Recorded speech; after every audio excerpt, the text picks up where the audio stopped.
Allies of President Donald Trump have been attacking special counsel Robert Mueller's team amid revelations of potential political biases.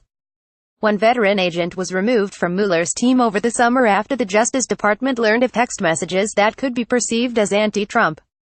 Former FBI agents say the attacks on Mueller's team are nonsense. Attacks on special counsel Robert Mueller's team of investigators escalated sharply last week, culminating in a partisan haranguing of the FBI director on Thursday over the perceived missteps of his predecessor. Conservative and far-right media outlets, already skeptical of Mueller's probe into President Donald Trump's ties to Russia, grew louder in their calls for FBI Director Chris Wray to either clean house or for Mueller to resign. It came after news that two special counsel investigators at one point exhibited perceived political bias. Trump again characterized the criminal justice system as rigged during a rally in Florida on Friday, echoing comments he made last weekend following former National Security Michael Flynn's guilty plea as part of Mueller's probe. So General Flynn lies to the FBI and his life is destroyed, while crooked Hillary Clinton, on that now famous FBI holiday interrogation, with no swearing in and no recording, lies many times. Trump tweeted last Saturday. And nothing happens to her. Rigged system, or just a double standard. Republican Rep. Bob Goodlatte, the chairman of the House Judiciary Committee, implored Wray during a hearing on Thursday to repair the damage done by former FBI Director James Comey. And he took a shot at Mueller's investigation, questioning the magnitude of insider bias that exists on his team. Former FBI agents who spoke to Business Insider this week characterized the outcry as nonsense, aimed at discrediting an investigation that has dogged Trump and the GOP more broadly for over a year. Frank Montoya Jr., a former FBI special agent who served as the director of the Office of the National Counterintelligence Executive, was blunt. There is a lot of anger in the FBI, the entire intelligence community, for that matter, over how this president will say nary a negative word about the Russians, but will insult us every chance he gets, he said. Moscow was happy, I'm sure. Peter Strzok, a veteran counterintelligence agent who was among those overseeing the investigation into former Secretary of State Hillary Clinton's private email server last year, was abruptly removed from Mueller's Russia probe in late July and relegated to the Human Resources Department. Neither Mueller nor the Justice Department have commented on Strzok's sudden demotion. But he was apparently removed as part of a broader investigation into the Bureau's handling of the Clinton email probe by the DOJ's Inspector General. Strzok reportedly sent text messages during the presidential campaign to another member of Mueller's team, Lisa Page, that could be perceived as anti-Trump. He and Page were also having an extramarital affair that the DOJ worried could make them both subject to blackmail. Page left Mueller's team over the summer for unrelated reasons. High-profile conservative figures and Trump allies, such as the conservative-leaning Wall Street Journal editorial board and Fox News host Sean Hannity, quickly weaponized another damaging report published last week. It said Strzok had been instrumental in changing Comey's final characterization of Clinton's conduct from grossly negligent, which would have carried legal consequences, to extremely careless. Former FBI agents who knew and worked with Strzok acknowledged that he should have been more circumspect with his comments, even if they were private, given the highly politicized nature of both the Clinton and Russia probes. But they broadly characterized him as a professional who never expressed his political opinions when conducting an investigation.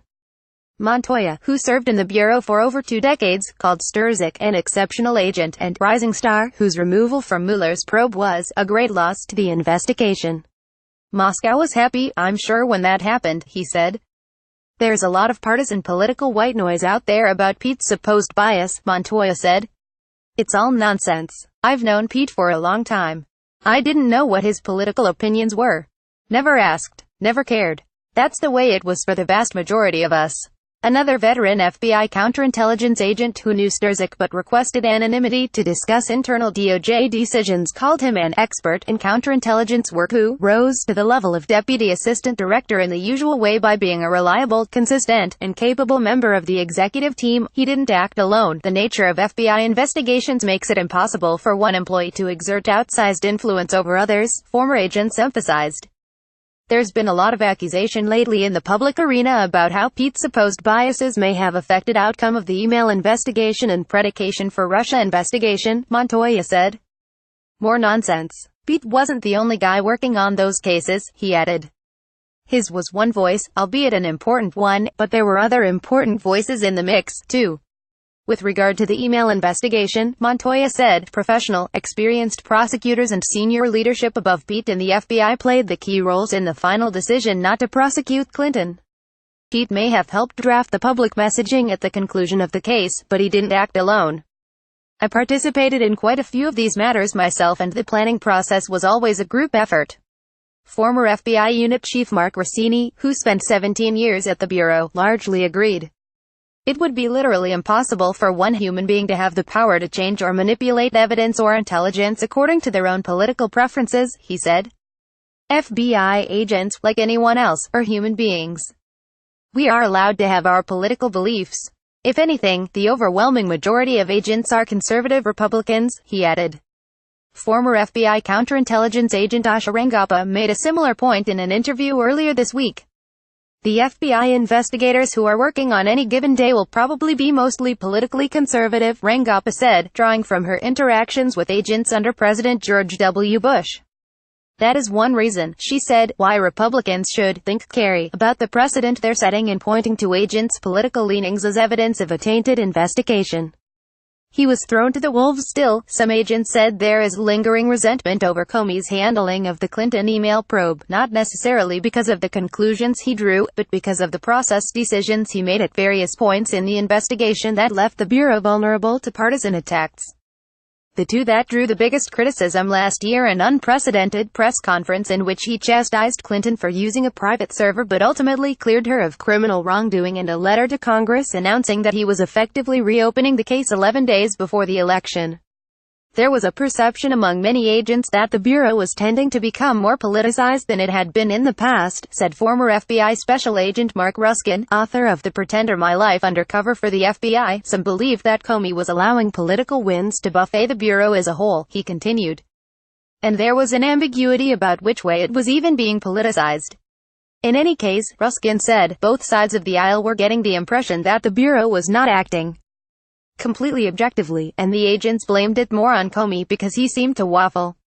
The ambiguity was frustrating, Ruskin said, given Comey's propensity for taking matters into his own hands. But the agents suggested the perceived politicization of the FBI was not the result of individual agents' biases.